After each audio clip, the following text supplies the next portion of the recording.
Okay, welcome back to part 2 of Bitcoin Hard Talk, episode 86. This week in macro.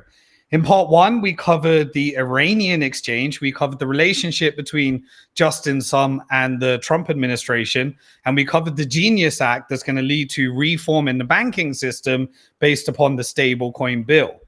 In part 2, we're going to be covering what the market is saying about the current geopolitical environment. Are we moving to World War III? Or is this the theater that I've been talking about in previous episodes of Bitcoin Hard Talk? What do we do in order to make our analysis? We follow the money. We don't listen to the media, and we certainly don't listen to the politicians.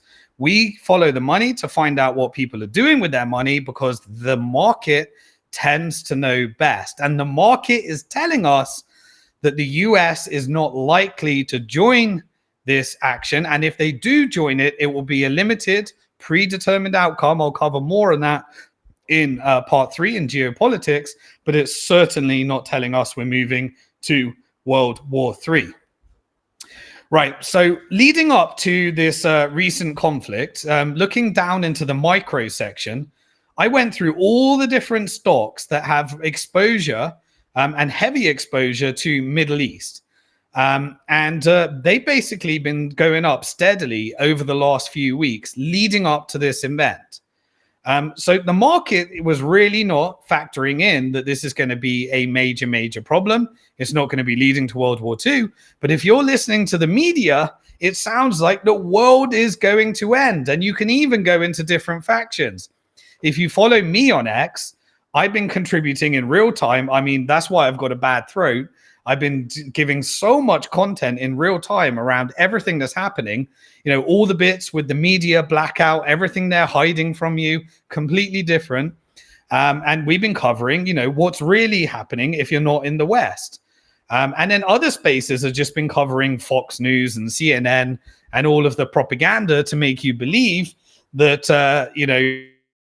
this is a precision operation from Israel, from, you know, the crazy people that, so you can get those two different narratives. But if you follow me, and even within my spaces, most people completely disagree with me around what's coming next.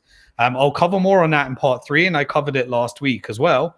And I'll tell you everything that happened this week that makes me double down on my belief. I'm kind of on my own at the moment in terms of what this actually is and what the outcome will be. But I believe that from following the money is correct. So let's have a look into the macro section. Basically, the macro is not reacting much to this theater. The market's kind of continuing as if nothing big is happening here. The market does not believe that this is war. This is basically, from my analysis, a conflict that does two things. And I've covered this in previous episodes and in the geopolitical section. This operation and this theater that we're watching right now, while it is real, it is degrading basically Iran and Israel's credibility. It is degrading infrastructure in a predetermined outcome, and it is executing the result of these negotiations. So remember when I said the tariff policy, when we covered all the tariff stuff, I told you what the outcome would be before it actually happened. And that actually happened. It was a resetting of the world order. It's not over yet, but I told you this is not a live trade war. This is the execution of the fact that China had already won the trade war with the US, and Trump was installed in order to execute the tariff policy, to execute the desired income. This is the same here.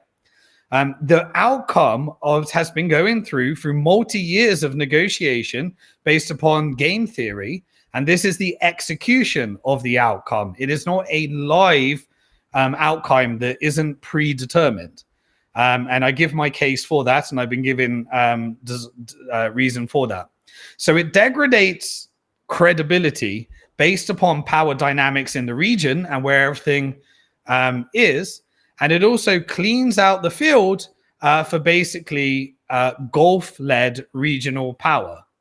And so rather than the Middle East being colonized by US, it is now going to be Gulf led, which means that whatever you think about the Gulf countries, the Saudi, the Qataris, the Emiratis, you're being essentially with your neighbors. So even if you don't like them, you have to get along, which is significantly different from being colonized by the US.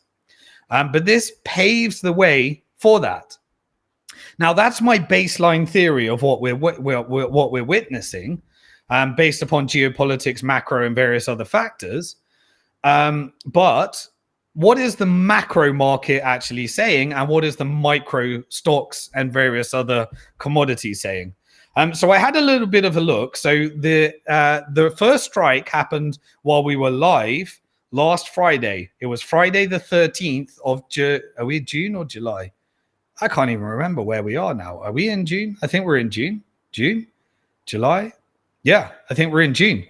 I mean, time just goes so fast. Halfway through the year. Unbelievable. So it was Friday the 13th, and the escalation happened. I'm not going to go through that right now because we'll cover more on what happened this week in the geopolitical section. And today is the 20th. So we've had 1 week, Friday to Friday. And what happened in that week? Well, the key stocks that I would look at is the military industrial complex. The leader of the military industrial complex, the one to look at most, is Lockheed Martin. And so while there were big corrections and there was a lot of volatility in between, because there was alleged F-35 fighter jets that were shot down, and if they are, that's not a good look for Lockheed Martin and various other military companies. But overall, Lockheed Martin gained about 12% since the outbreak. So between last Friday and this Friday, about 12%. Now, that's not that much. It's a strong bounce. It's a decent bounce. It's relative to the rest of the market. But if we were in some kind of event that was anticipating world war, continual conflict, you'd expect a bigger reaction leading up to this and during that time. This is not pricing in like fresh munition orders, lots of military orders into some kind of World War III type of event. So the market doesn't really think that in terms of how it's moved. It's a measured move. It's not really, parabolic. And so the market really expects sustained more of the same, but controlled demand for munitions. So that's the military industrial complex. We could go deeper, but it's a bit, I just want to give you the point. The second, obviously, is oil and companies like ExxonMobil. ExxonMobil, it was up marginally. It was up about 0.8% since the Iran-Israel conflict began last Friday. And what else? Oil, Brent crude oil, is approximately up 4.3% in the last 7 days, so the same period. This is saying that there is no expectation that we're going to see something like the Strait of Hormuz, which is the choke point that is being threatened in this conflict to be shut down. The market doesn't believe that. The market doesn't believe that will be that level of disruption. And that is the type of thing that would lead to an escalation to direct conflict between the US, Gulf, Iran, destabilize the whole region, economic consequences, and a potential towards World War III as well. So there is no supply crisis. It's not pricing that into it at all. Just to give you an idea, about 20% of global oil passes through that choke point, which is 100% dependent upon, harmony between Iran, the GCC, Asia, the other neighbors as well. It basically leads to around about 17 million barrels of oil per day goes through that choke point. It is the world's most important oil transit choke point in the world. And so you would expect, if that were to happen, prices around $120, $200 or more. It would be systemic. It would be inflationary. It would be disaster. It would be in the middle of trade routes. It would disrupt flows to, because it comes out, the flows basically come out of Saudi Arabia. They come out of Iraq. They come out of Kuwait. They come out of UAE. They come out of Iran. And also remember that Iran dependent upon those for imports as well. So they'd have to do it as a one-way shutdown So the market isn't seeing this as a credible threat, despite the media making sure that you're scared that something like that is going to happen. It is also vital for liquefied natural gas, LNG, which powers electricity. And those exports are vital for a more and more electricity generated world with artificial intelligence and various other technologies that we're moving. And that is particularly for Qatar. Qatar has the highest GDP per capita in the world based upon its small population that has vast LNG, which is exported globally and exported particularly to that. For that reason, this port is protected by Western powers as well, like NATO. It is also protected by the Gulf Cooperation Council, GCC, because they need to make sure that they have protection. It is also protected by certain Asian powers as well, like India and Japan. And so they all monitor the area and they all have naval fleets and security there as well. Now, if it were to shut down, the exports that go through that point go towards China, go towards India, go towards Japan, go towards South Korea. Japan is the largest holder of US treasuries by a foreign country. China has been selling them off. Japan is in lead, with the exception of Cayman Island. Cayman Island just represents, it could be global, it could be internal, it could just be BlackRock funds, pensions, insurance, endowments, all sorts of stuff.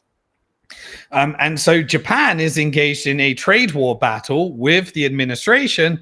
And so therefore, this could turn everything into chaos if this ever were to happen, which is related to the tariff policies, which is related to this conflict. The market is not expecting any of that. So what do we look at?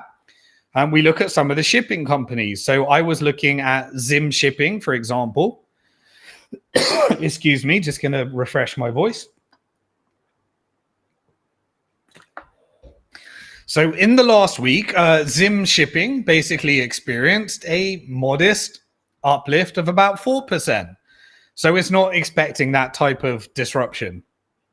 This is kind of profitable disruption at the same time, where they can charge higher prices as a result, but not a panic disruption where business shuts down. This is kind of a planned monetization of the disruption. And the fact that oil prices, is increasing as well is kind of oil price tension, because that is one of the important routes as well. But it's definitely not full-blown crisis like a straight shutdown or anything like that. And so the markets on the micro side is telling us that this war is controlled, and really plays into what I think I've been saying in terms of following the geopolitical section, that this is engineered mutual degradation. Prior Iran, now there was also evidence as well, because prior to this, there was a real prior exports were at their record high from Iran. That implies that China, Japan, South Korea, the key partners, particularly China that heads up BRICS, kind of knew that something was going to happen, and therefore they were making sure that they're ready for this. So imports hit their record high to China, implying that they knew ahead of this, which means that the outcome is potentially known, because the first strike was from Israel. And so if Israel knew, and Iran knew, and China was preparing ahead of this, it kind of all plays into, when you follow the money, the same type of narrative, that this is a controlled reset of the world order, just like tariff policy was a controlled reset of the world order in order to meet the key strategic goals of the power dynamics of the region as well. Just as well, in case you don't know, China can basically make up for any of the restrictions from Iran, because it's been stockpiling and it's been preparing for this event as well.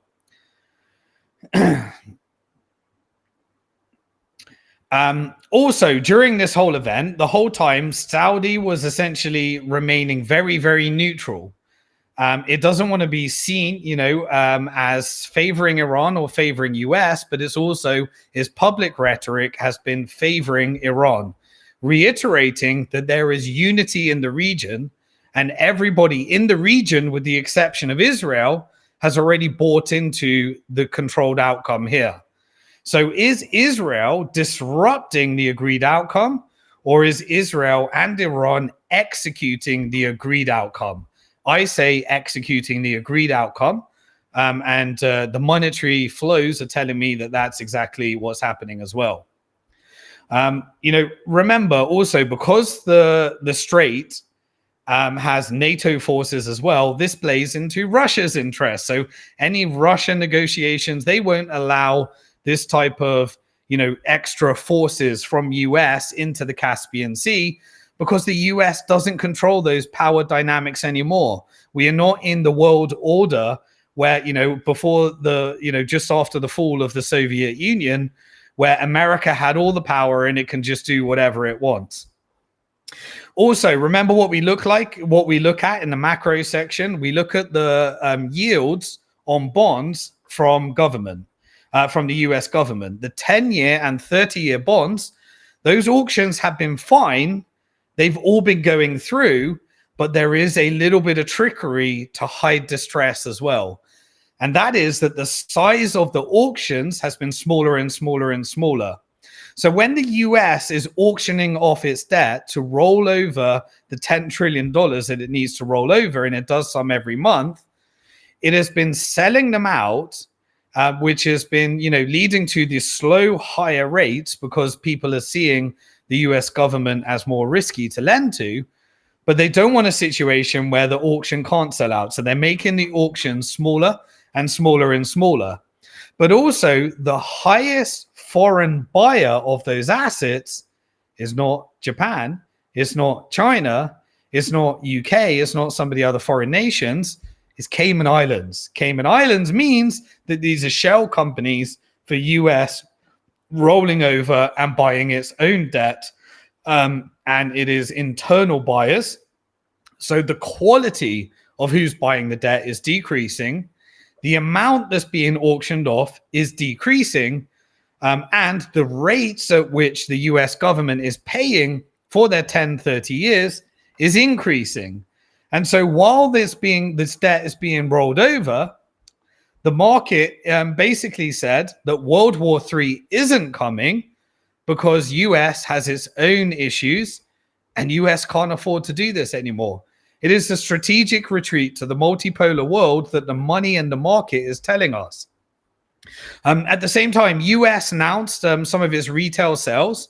Retail sales are down 0.9%. This was expected because of the initial spike in sales as a result of tariffs from Liberation Day on April the 2nd. But the expected rate was it was going to be down 0.6%. So this is worse than expected in terms of retail sales. Nothing major to look at right now. Consumption in the US is okay. Inflation in the US is okay. But we are continuing down this path of the debt is the most crazy thing. All of the theater around saving money and paying down the debt. Remember, I said it's impossible. The dollar is backed by debt. You can't change that through tax reform. You can only change that through monetary reform.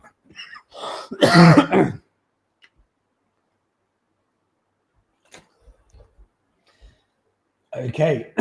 Excuse me. I told you my voice would be getting worse as I go through this. I've been doing so much talking with the outbreak of the Israel-Iran war and the conflict that my voice has been going. But I said the show must go on, so bear with me. I'll keep taking water as we progress. Okay, as I said, sales is likely to be down after, because this is the post-tariff world, and we don't know the impact of those so far. Is it going to be, demand destruction because of higher prices? Is it going to be inflationary? Well, if we carry on the path that Trump is trying to take us down, and I'll cover more about that in a bit, then while inflation is correcting right now, you're going to be expecting a return to inflation based upon the different trends that are happening. And throughout this whole thing, there was an announcement that the pipeline that was being negotiated between Russia and China in order for natural gas, LNG, China originally didn't want to become like Europe, where it's fully dependent upon Russia, which is why China wants to make sure Iran survives this, and its partnerships with Qatar and the region are stable, because it wants to invest in the Middle East, do more Belt and Road initiatives. It wants to ensure that there's a stability in the region, but it has now accelerated its building of the gas pipeline between China and Russia, and they put a notice out to accelerate negotiations to get this signed off, sealed. And so the power of Siberia 2 is back on track and being accelerated by China, which is why we're moving more and more into this multipolar world. BRICS is actually having a major impact, especially in the Middle East, based upon the GCC regions partnering with BRICS and ushering in this multipolar world, which is why we're seeing this decolonization and the macro and micro impacts of that as well. And this is the final conflict to usher in this new multipolar world order, where the GCC governs itself and we have US strategically retreating as well. Okay, we're seeing the GCC more pro-Iran than we have ever seen before. Before, this would be kind of rhetoric favoring the West, favoring with Israel. Publicly, there is more unification, and we're seeing that throughout this as well. Right, this week we had the Federal Reserve, the FOMC meeting, where essentially the banks, the head of the 12 units of the regional central banks meet, and in order to set rates, as expected, there's no Fed rate cut.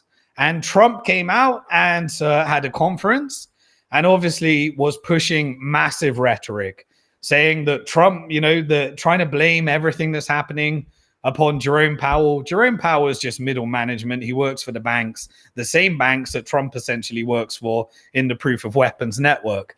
So that's all theater. He wants those rates to come down. Now, what does that mean? What can we interpret between that? So in Trump's speech, he was giving all sorts of criticisms of the Fed, saying the Fed's killing the economy, so that what happens next can obviously be blamed on the Fed from the Trump side. That's his exit strategy for what we're seeing. But he was requesting the Fed to cut by 200 basis points, even 250 basis points. Excuse me. Why is he doing that? Well, what he seems to want to do is get the short-term interest rate down so that he can borrow, because the 10-year and 30-year borrowing rate is going up. And no matter what you do with the short-term rate, is pushing the long-term rate up further. That is extreme concern of the market saying we're more and more concerned. This is like, a distressed third world distressed company that's has massive IMF debt. This is what the market's saying. And so he's asking the Federal Reserve to manipulate the market, push the rates down lower and lower and lower, so that he can essentially sell short-term debt. So you can roll over with 1 month, 2 months, 3 weeks, 3 months, and can borrow at a cheaper rate.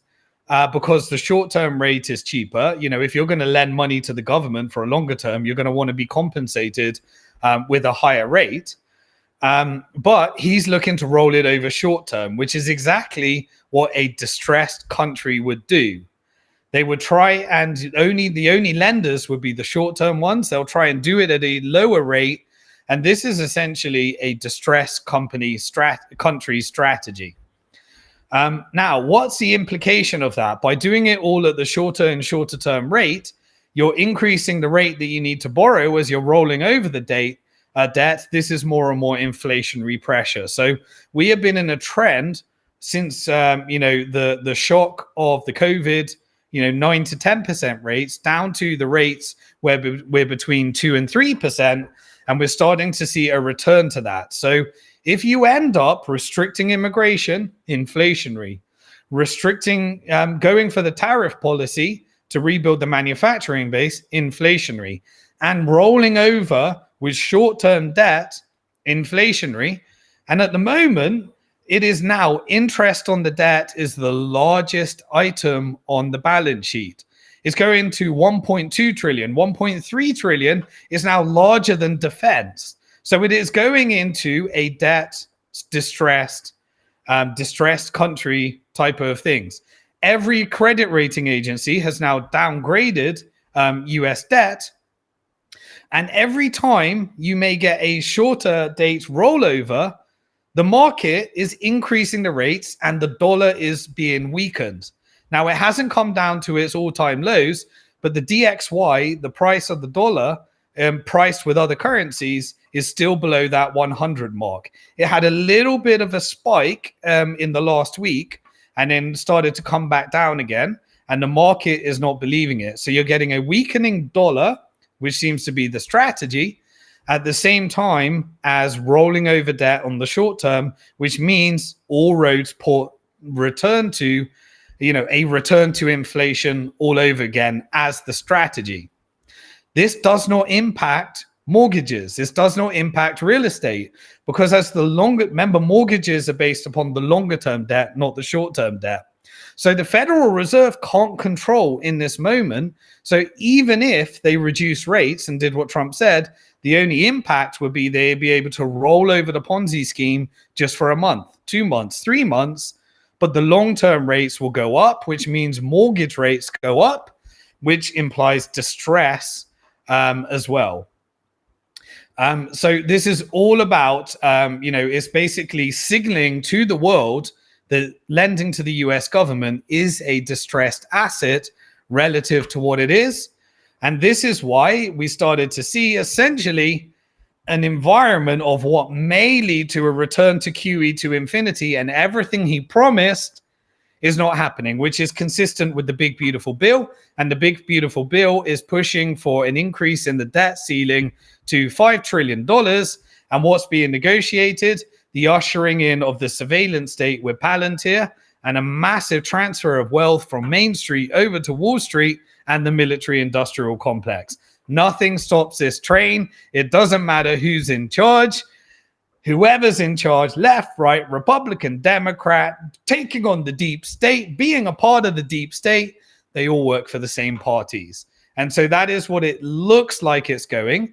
And if the Fed or the deep state wants to actually turn America into real distress, then they can just not do QE, reset the world order. It would have massive implications, and then return to having America just as a host nation for its capital markets, for its stock market, as it does to the American people what the European Central Bank has been doing to the Europeans and the Bank of England has been doing to the Brits. Engineering civil unrest. I covered it in deep detail last week, and basically asset strip the American people, asset strip the British people, and asset strip the Europeans in order to transfer wealth. And a weakening dollar implies that you have capital outflows and you start investing in other countries as well, while America starts to become more insulated, pushing us to this multipolar world. Now, Jerome Powell is not doing it at the moment, but he is only going to be in charge for approximately another 6 months. So we covered this last week, that we're going to likely move to where someone like Scott Bessent or someone where the Trump administration installs their own in order to push down those lower term interest rates, push up the higher term ones, and then he can roll it over with his own stable coin, and he can install his own Fed chair that will essentially push those rates down. Currently, the current Federal Reserve and Jerome Powell is forecasting about half a point of rate cuts this year. Essentially, this is payday financing. This is the government rolling over their debt with short-term debt, which is kind of like a payday rollover. This will push up assets and benefit the wealthy, but the Federal Reserve's, basically some of the other people in the Federal Reserve, they started to make some noise around what they are likely to do. Christopher Wooler, he came out and publicly said that they could cut rates as early as the July meeting. So we may start to enter into that rate cutting cycle to push to inflationary cycle as well. So in summary, everything we're seeing right now is that the US is in no position to join this war. It could have a complete death spiral. It could have a debt spiral. And the US essentially is not in charge of its debt right now. And this is consistent with the fact that what we're seeing on the war side is the engineered, agreed outcome, and tariffs were a strategic retreat of the US. And therefore, the GCC is taking over the region, and BRICS is in charge of their own region. And we're moving to this multipolar world order. Bullish for the Middle East, bullish for the global South, bullish for the rich people in America that have assets, bearish for everyone else, more civil unrest, more degradation of infrastructure, and more vassalizing the West for the military industrial complex, the blanks, the technocrats as well. So Trump is really not able to deliver on any of his promise, but he needs to keep pushing a narrative that this is MAGA and he's going to make America great again. How's he going to do it?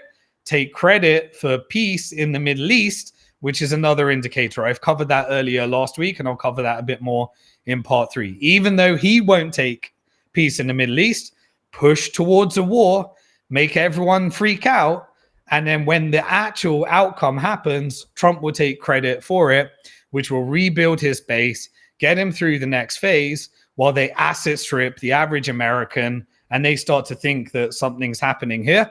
And he can use his stable coins, in order to accumulate more Bitcoin at the expense of the American people. The monetary side is showing all of that flows. That was covered more in part 1 if you didn't watch This Week in Bitcoin.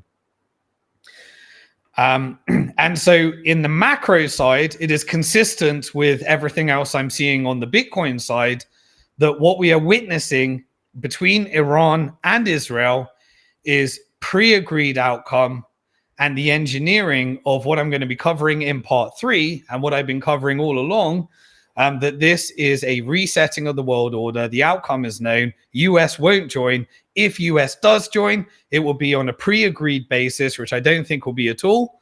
And it will lead to a de-escalation to de-escalate, no World War III, negotiations, and countries having their relative narratives that they can take back to their people in order for all parties to think, we won, we got what we wanted. So with that in mind, we're going to be moving over now to part 3, This Week in Geopolitics. And in this week, we're going to be showing you exactly everything that happened with the escalation between Israel and Iran and why the geopolitical side, what I want to help you interpret what I'm seeing that nobody else is seeing. And this may be my biggest epic failure call of history. I think I'm right, but nobody agrees with me. Everybody thinks that Israel controls the world and is moving the world to World War III. I'm going to be covering that, and I'm going to be saying why power dynamics are changing. Make sure you're following the geopolitical section because you may be caught off guard when you follow the money. Okay. So just before we move over to part 3, if you are not a subscriber to my channel, please subscribe right now. We have over 99,000 subscribers. Once we get to 100,000 subscribers, thank you so much. Everybody that is listening, make sure you hit the subscribe button, the bell symbol, all. Then YouTube's going to give me a review and we can make sure we get this message out to more people so more people aren't fooled by narrative of media and have the real information by following the money, build their skills and get to protect them in this rapidly changing world of Bitcoin AI and central bank digital currencies. I want them protecting their freedom that CBDCs will take away. I want them protecting and armed and ready with economic power when AI takes their job away. And I want them to have it in self-custody so that they can boycott the system and they can come out the other side of this transition that is the most disruptive thing that we're all going to live through. So in case YouTube shuts us down, I also stream on X, and on X, I'm on about 199,000 followers. Let's get it over to 200,000. And if you're over there and follow me, I cover my real dates. If you do follow me, unfollow me and refollow me, but put all there because I was shadow banned with all the content I was given. And some people were saying when they refollowed me and put all for notifications, the shadow ban disappeared. So feel free to do that. And in case that doesn't work, we're streaming on Rumble. Follow me over there. I've got a small following, but it's building. Thank you for all coming over because that was censorless. And in case all goes wrong, get a free login at simondixon.com. Get the free Bitcoin Hard Talk membership portal login. All the backups will be there and content that you can't get anywhere else, including the old video series on the Great Depression of the 2020s to prepare for everything that's coming next. Right. So with that in mind, I'm going to get my last bit of water. My voice is going down and down and down because I've been covering so much content over on X. But I think I've got one final push in part 3. We're going to be doing this week in geopolitics, and we're going to break down into detail what happened this week, what it actually means, and what is the likely next outcome, and how to not fall for all the headlines that are designed to distress you and get the wrong side of the story. So I'm going to have a little bit of water, and then I'm going to join you back in part 3 this week in geopolitics.